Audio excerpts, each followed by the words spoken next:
Hey guys, on this episode of Unusual Foods, we'll be doing a taste test review of the porcelain berry. So the porcelain berry is native to Japan and northern China. It was brought over to the eastern United States in the late 1800s, where it's become an invasive species on the eastern coast. There's some debate whether this is edible or not, but it is stated that it is edible. I'm gonna try it out, and if I die from this, then you probably won't be watching this video. So, okay, let's get into it. So, the porcelain berry, when it grows, it starts off as a really hard green berry, and as it ripens, it turns into, let's see here, into say this one, it turns into more of a purple color.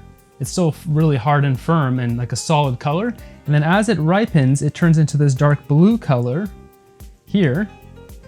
And then when it's fully ripe, it actually becomes lighter and this kind of light teal color. And then it finally starts to soften up and it gets these little spots on it, and if you actually look closely, they're like tiny little spikies. Well, I mean, I wouldn't say they're spiky, but if you look at it with a macro lens, they actually stick out a tiny bit.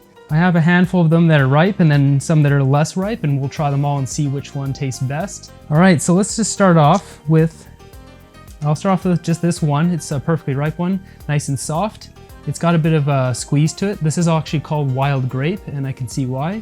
It feels like a grape. It has the same sort of sponginess when you press into it.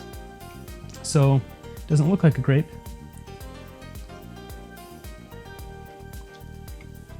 One big seed.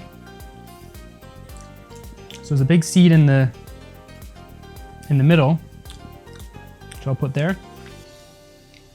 The taste is very weird. You're seeing like a bright teal berry, which is a very uncommon color for fruit or any food, period. So you're expecting something very tasty, but it's almost like it's hearty. It's not sweet. It wasn't bitter, but there's like there's this aftertaste that's kind of astringent. It's a kind of a astringent and bitter aftertaste, but you don't get that as you're eating it. It's weird. Okay, we're gonna try some more. I'm gonna try another one that's ripe. This one's a little bit darker. More juice in this one. It's very like mealy. It's not like it kind of has a texture of a grape, but it's more dense and it's not nearly as juicy. There's hardly any juice in there, and all the juice is like kind of a woody flavor. So let's jump into these other ones here. Okay, so we've got, this is kind of like the best one I have. I'm gonna try some of these ones that are darker first, and let's just try a couple of them at once to see if I can get a real strong dose of flavor at once. So I got 3 of these. Let's just,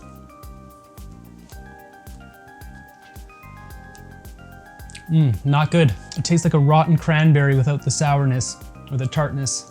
So the bright teal colored ones definitely taste okay. The other ones don't taste good.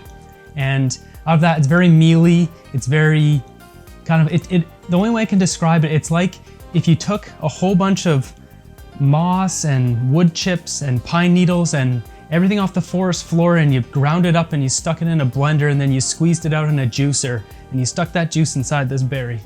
It's like a very like earthy, mealy kind of thing. Yeah, I wouldn't grow this as a nice snack for the kids, let's just say. That just about does it for this one. If you enjoyed this episode, why don't you subscribe to the channel, join the family. I'll be covering this in more detail on my main channel, and Top 10 Fruits You've Never Heard of Part 10, so be on the lookout for that. Don't forget to like the video, and have a great day.